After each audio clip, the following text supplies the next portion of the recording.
أعوذ بالله من الشيطان الرجيم بسم الله الرحمن الرحيم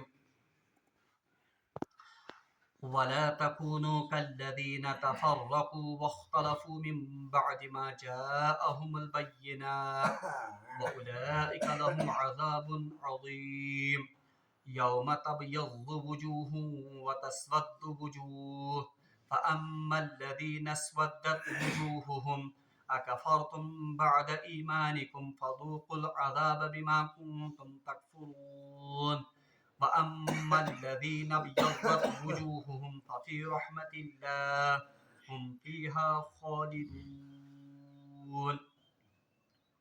تلك آيات الله نتلوها عليك بالحق وما الله يريد ظلما للعالمين صدق الله العظيم اللهم صل على سيدنا محمد وعلى آل سيدنا محمد وأصحاب سيدنا محمد وبارك وسلم ربي اشرح لي صدري ويسر لي أمري واحلل عقدة من لساني يفقهوا قولي ربي زدني علما وفهما ربنا تقبل منا إنك أنت السميع العليم وتب علينا إنك أنت التواب الرحيم وصلى الله تعالى على خير خلقه محمد وعلى آله وأصحابه أجمعين آمين برحمتك يا أرحم الراحمين. تمام تعریف تو حمد و ثنا رب ذوالجلال کنت بیسن بے شمار درود و سلام بر ذات جناب محمد رسول اللہ صلی اللہ علیہ وسلم اور تہندس آل اسلامت. پتمن دون درسن مز پڑھو اسی کہ اللہ تبارک و تعالیٰ کرے مومنن امہ کتھ ہز ہدایت کہ تم گھس اللہ تبارک و تعالیٰ سن تقوی اختیار کریں اور بی گھس تم مضبوطی سان اللہ تبارک و تعالیٰ سن کتاب تھپ تھاون اور تم گھس نا پان ون افتراق شکار گھن کی.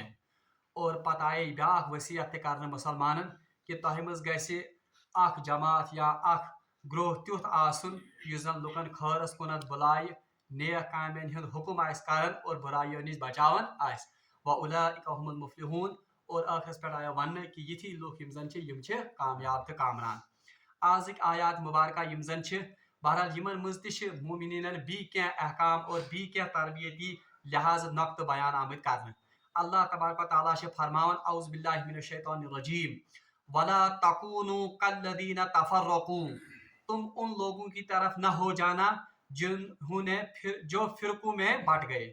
یعنی اللہ تبارک و تعالیٰ مسلمانن خطاب کرت مخاطب کرن کہ اے مسلمانو ین تہ تمن لکن ہند پہ بنو یم زن مختلف فرقن مز تقسیم گئی.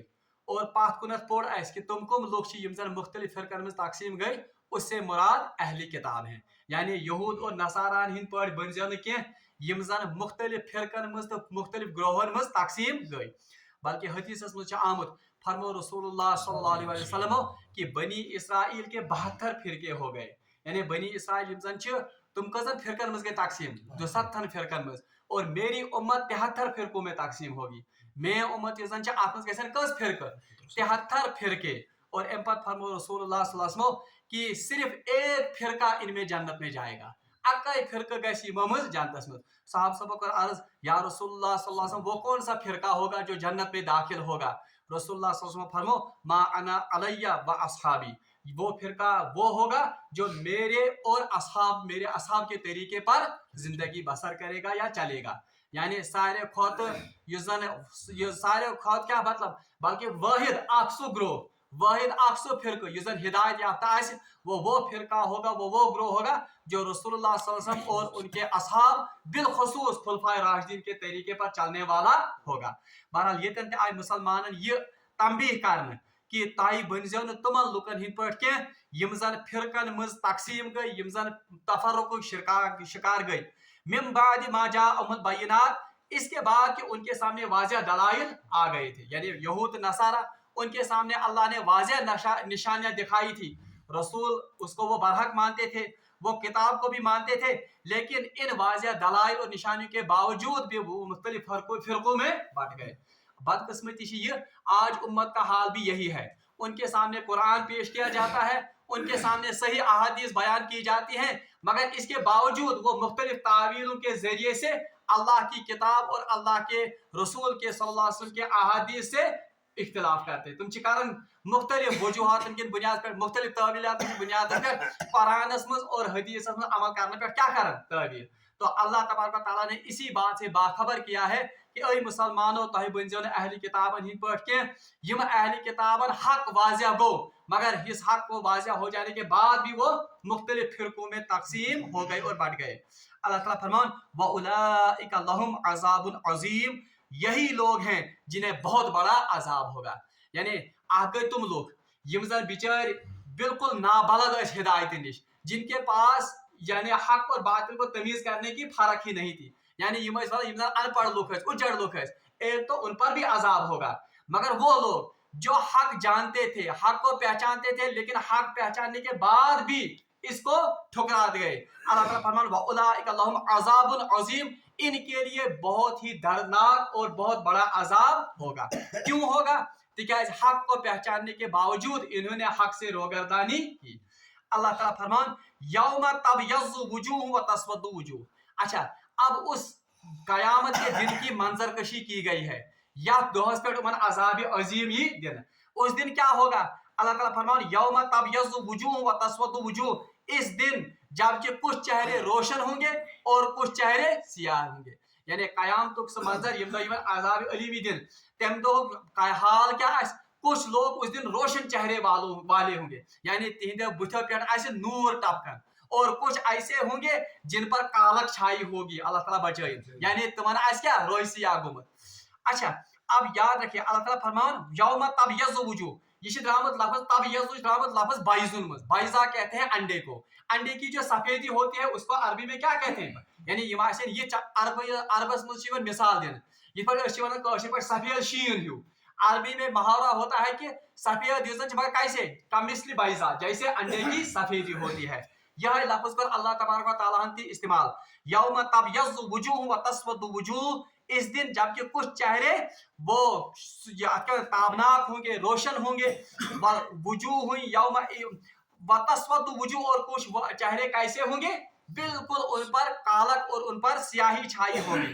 اچھا اب وہ کون لوگ ہوں گے جن کے چہرے روشن ہوں گے اور جن کے چہرے یم زن کالک ملی ہوگی. اللہ تعالیٰ فرمان فَأَمَّا الَّذِينَ اسْوَدَّتْ وُجُوهُهُمْ پس وہ لوگ جن کے چہرے سیاہ ہوں گے وہ کون ہوں گے اکفرتم بعد ایمانکم تو ان سے کہا جائے گا کیا تم وہی لوگ نہیں ہو جنہوں نے ایمان لانے کے بعد کفر کیا. ایمان لانے کے بعد کفر کیا کا مطلب کیا ہے یعنی حق کو واضح ہو جانے کے بعد حق تمن پر منکشف گھن پتہ کور تمو انکار تو یہ ان لوگوں سے کہا جاتا ہے. اور علماء نے لکھا ہے کفر سے یہاں مراد ہے تفرقہ تکیاز پاس کن کمش کات چلان تفرق یعنی جو حق کے باوجود مسلک کی بنیاد پر کبھی اپنی بڑائی کی بنیاد پر کبھی اپنی برادری کی بنیاد پر کبھی لسانیت کی بنیاد پر کبھی قومیت کی بنیاد پر لوگوں میں کیا پیدا کرتے تھے تفرقہ. اللہ تعالیٰ فرمان فَأَمَّا الَّذِينَ اسْوَدَّتْ وُجُوهُهُمْ تو جن لوگوں کے چہرے سیاہ ہوں گے اکفرتم بعد ایمانکم تو ان لوگوں سے کہا جائے گا کیا تم وہی لوگ ہو جنہوں نے ایمان لانے کے بعد کفر اختیار کیا تھا. فَذُوقُوا الْعَذَابَ بِمَا كُنْتُمْ تَكْفُرُونَ سو تم جو کفر دنیا میں کر آئے ہو اس کے بدلے میں دردناک عذاب کا مزہ چکھو. یعنی یہ عذاب یہ سیاہی کیا جائے من کیونکہ انہوں نے دنیا میں ایمان کے بعد حق واضح ہو جانے کے بعد بھی کس کا رویہ اختیار کیا ہوگا کفر کا رویہ اختیار کیا ہوگا. آج ایک مفسر بہترین تفسیر کرمز سچ یہ اللہ تبارک و تعالیٰ بیس جائے سورہ ابراہیم اس میں غالباً آیت اللہ تبارک و تعالیٰ نے فرمایا ہے کہ یوم اللہ تعالیٰ فرمان کہ قیامت کے دن کہا جائے گا کہ من ات اللہ بقلب سلیم اللہ تبارک و تعالیٰ کے سامنے کس نے قلب سلیم لایا. اب دل کے جو احوال ہیں دل کے جو اعمال ہیں اکس انسان سے بظاہر آسن دنیا مز اخ رخ مگر چہرے میں اس نے یہ دل میں اس نے کچھ اور چھپایا ہوتا ہے مگر یہ دنیا مز ظاہر گژھن سہل بہل مگر دل کی اصلی کیفیت یہ قیامت کے روز ظاہر ہوگی.